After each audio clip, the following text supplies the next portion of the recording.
You think something's gonna be easy. Testing routers is a special cocktail of nerdiness. Price to performance, additional features, and at the end of all of that, can we detail tests that might help you make a more informed purchasing decision? It's tricky, but signing up for new service here after we moved in, Spectrum seemed pretty intent on adding a router to our monthly bill. I'm taking this for a test drive, so you don't have to. Let's see how this little black box stacks up to the competition.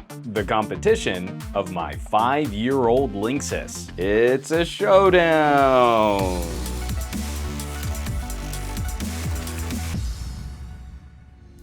All right, no matter what router you use, as long as it gets you online, you're gonna wanna keep up with all the work here on reviews.org. So make sure all of those subscription options are clicked underneath this video. Gesturing with routers is so ridiculous. Okay, there's gonna be some snark thrown around in this video, but if you're using a router like this, the nice thing is it's generally a fine router. It's a bit basic, easy to set up, and it gets the job done. But this doesn't live in a vacuum, and you're paying money every month for it. So we should try to break down what that costs you over the expected life of a gadget like this. Every broadband provider is gonna be a little bit different in how they handle this kind of equipment rental. I'm on Spectrum, and it's difficult to untangle what exactly I'm getting charged for in my account details. But breaking it down, your modem costs are rolled into your basic internet package. I'm paying more for a faster upload speed,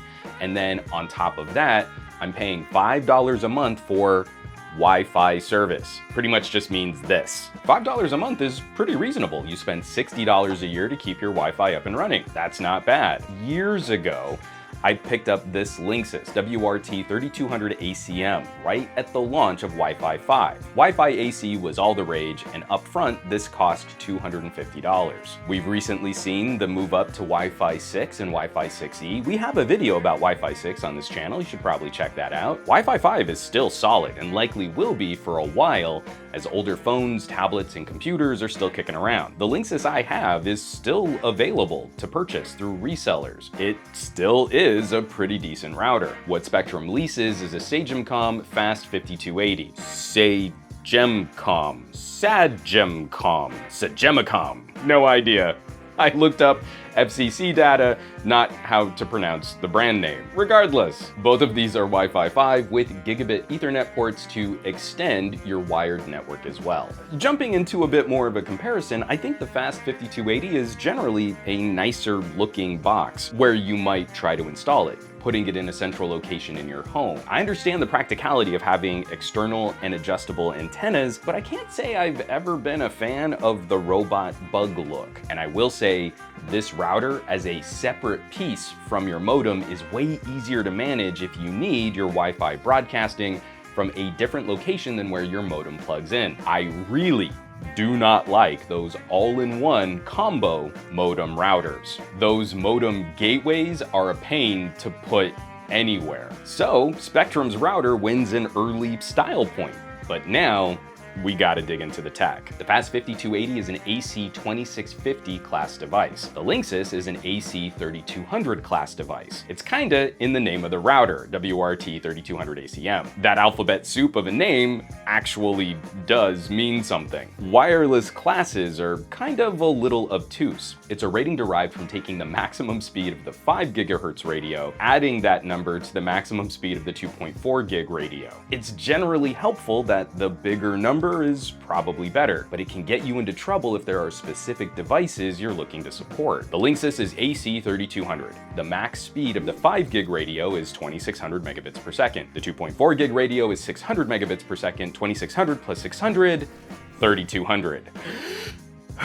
The Spectrum router is an AC 2650. Maximum speed on the 5 gig radio is 1900 megabits per second. The 2.4 gig radio clocks in at 750 megabits per second. You do that tricky math, et voila, 2650. The Spectrum router here is actually a touch faster at the lower radio tier, but falls behind a bit on the higher frequency radio. 5 gigahertz Wi-Fi is faster, but isn't as good at broadcasting through walls. So that's kind of a happy surprise for the Fast 5280. I was not expecting it to win any part of this showdown. I think moving forward, the 5 gig radio performance is likely more important, especially with newer devices, but for hooking up gadgets that don't need the bleeding edge speed or that need to be farther from your router, nicely done on the Spectrum. Of course, router speed is only one part of the equation.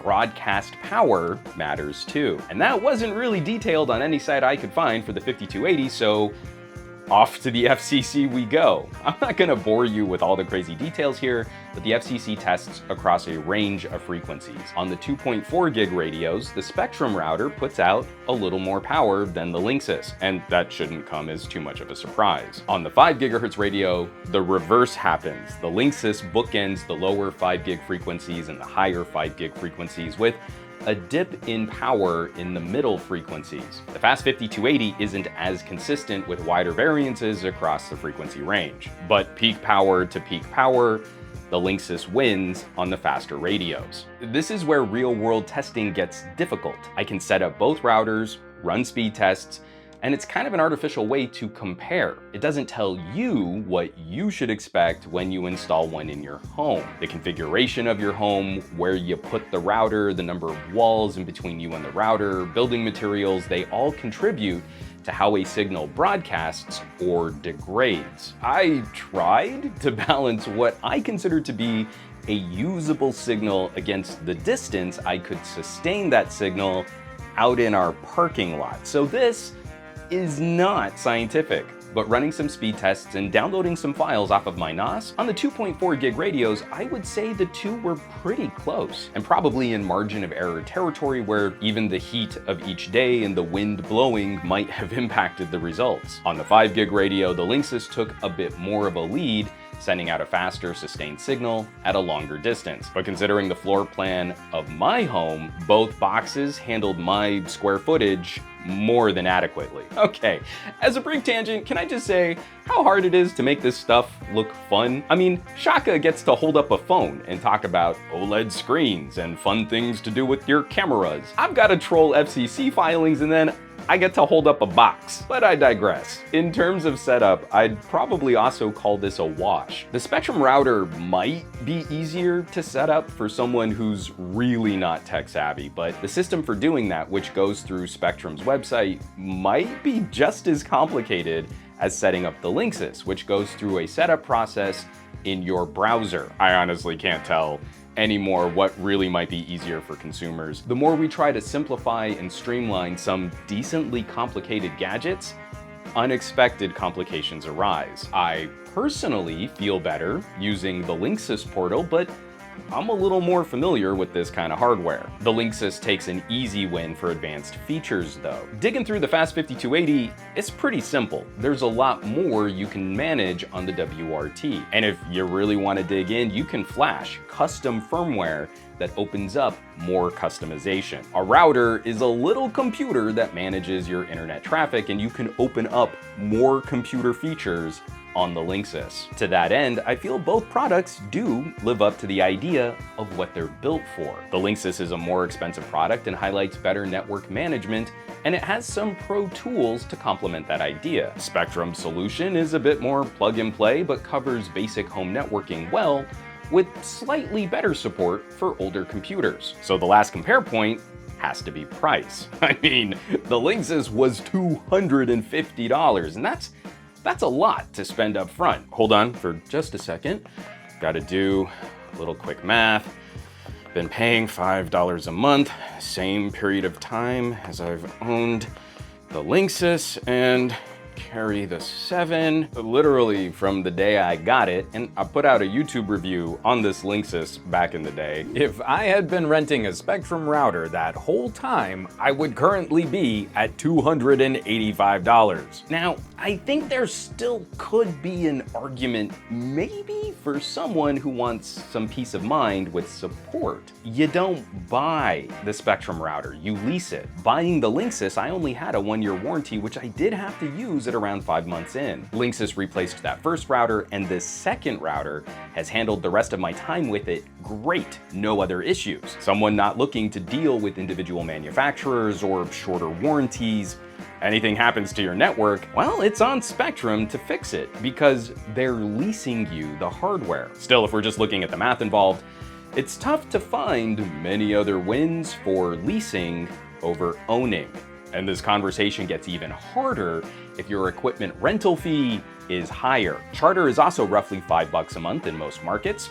AT&T charges $10 a month, and Comcast charges $14 a month to rent something that will broadcast the Wi-Fis. Leasing for 1 year on Comcast, you could easily buy a decent mid-range Wi-Fi 5 router, and if you have a problem with that router out of warranty, it's still probably cheaper to just go out and buy another. Verizon also leases at a higher rate for Fios, but I think they might be the only broadband provider to just give you the ability to outright buy their gateway. I gotta dig into that one a little bit more to compare some numbers. But I've been rambling on long enough, we should probably start wrapping this video up. My official verdict, I'd say no. Leasing your router doesn't make as much sense as owning. You'll likely be on last generation tech, and it won't take long to balance out the monthly costs against buying a router up front. And depending on your provider, you might balance those costs out fast.